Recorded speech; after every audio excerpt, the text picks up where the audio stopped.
दोस्तों, यदि मैं ये कहूँ कि आप बर्बाद हो चुके हैं, ठीक है, आपकी यूजी की डिग्री यानी कि बीए, बीएससी, बीकॉम की डिग्री फर्जी है।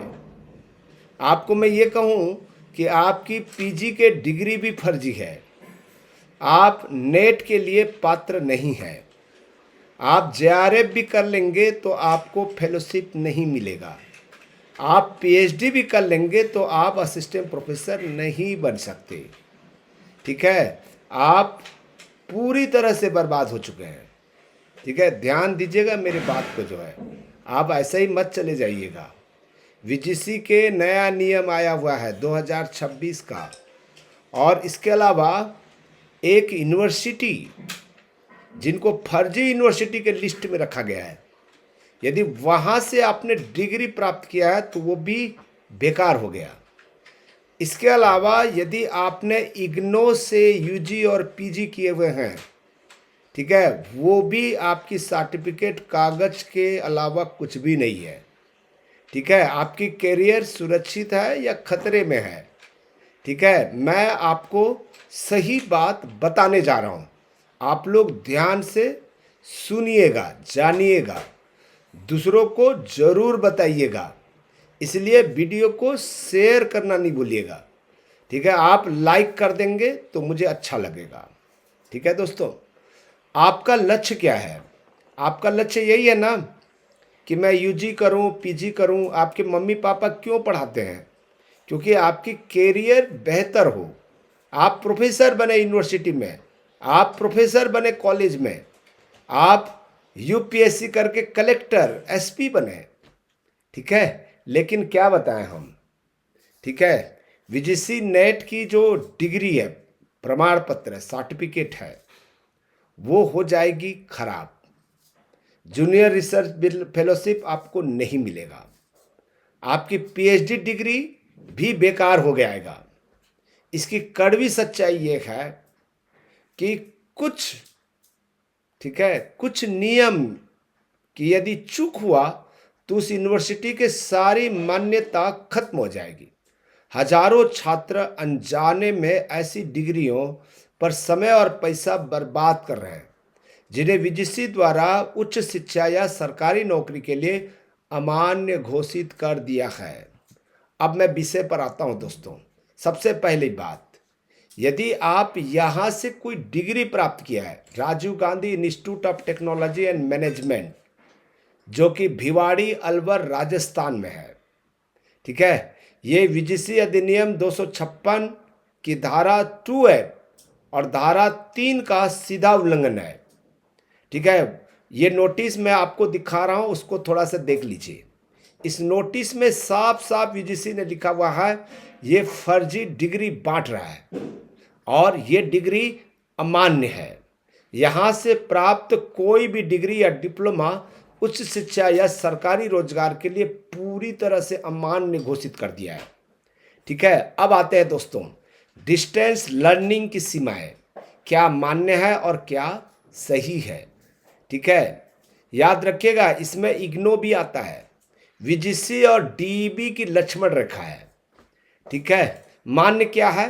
केवल वे विषय जिनमें मुख्य रूप से सैद्धांतिक ज्ञान की आवश्यकता होती है, सैद्धांतिक ज्ञान की, ठीक है, वो डिस्टेंट कोर्स मान्य होगा। लेकिन अमान्य क्या है?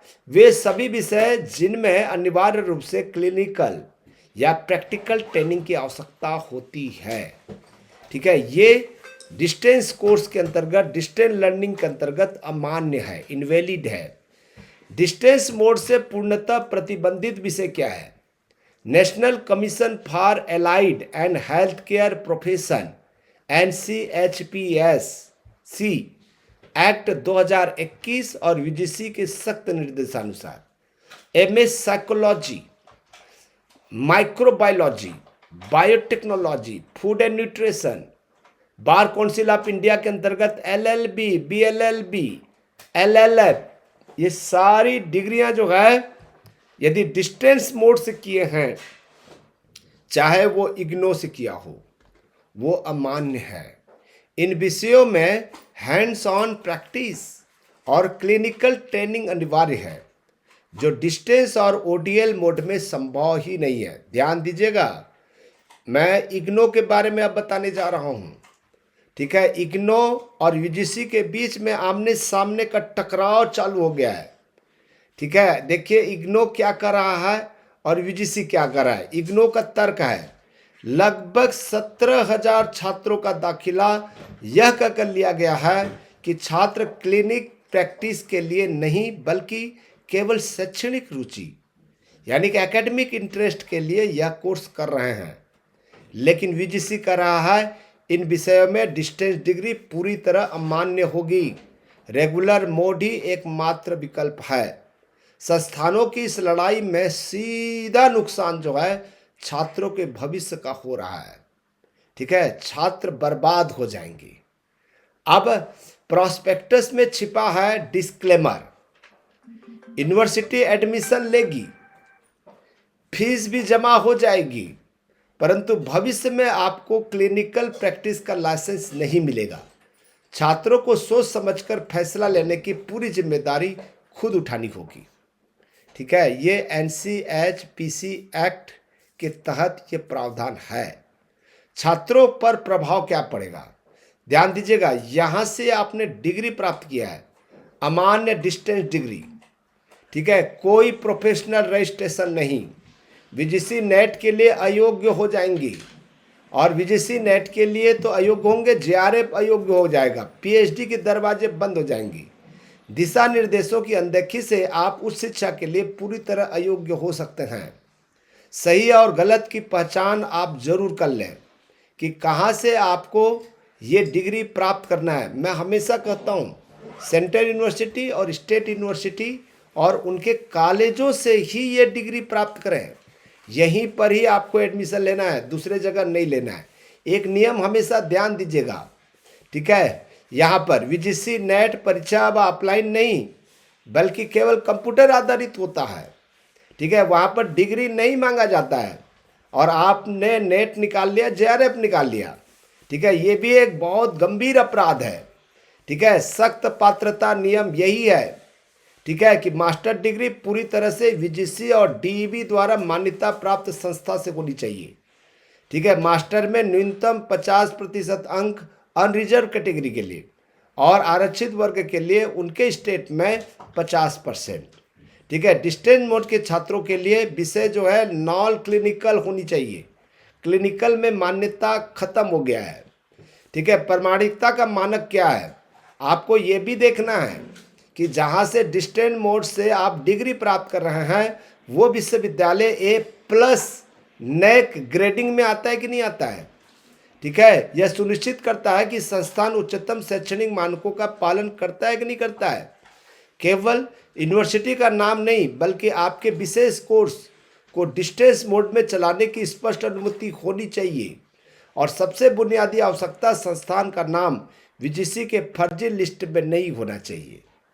छात्रों के लिए क्या सुरक्षा कवच है, यूजीसी की फर्जी लिस्ट जांच करें, DEB अप्रूवल सत्यापित करें, क्लिनिकल विषय से बचें और फाइन प्रिंट पढ़ें। यूनिवर्सिटी प्रॉस्पेक्टस में छिपे किसी भी डिस्क्लेमर जैसे प्रोफेशनल रजिस्ट्रेशन की शर्तों पर ध्यान से पढ़ें। आपकी डिग्री केवल एक कागज नहीं है, आपके भविष्य की नींव है। एक ही डिग्री तभी मूल्यवान है जब उसकी मान्यता हो। यूजीसी के दिशा निर्देशों का सख्ती से पालन करें, सतर्क रहें और अपने अकादमिक सपनों net, JRF, PhD, assistant professor की ओर एक प्रामाणिक और सुरक्षित कदम बढ़ाएं। सतर्क छात्र ही सफल छात्र होता है। मैं इतना ही कहना चाहूँगा कि आपको बीच बीच में यूजीसी के गाइडलाइन को पढ़ना चाहिए। ठीक है, तभी आप बच पाएंगे।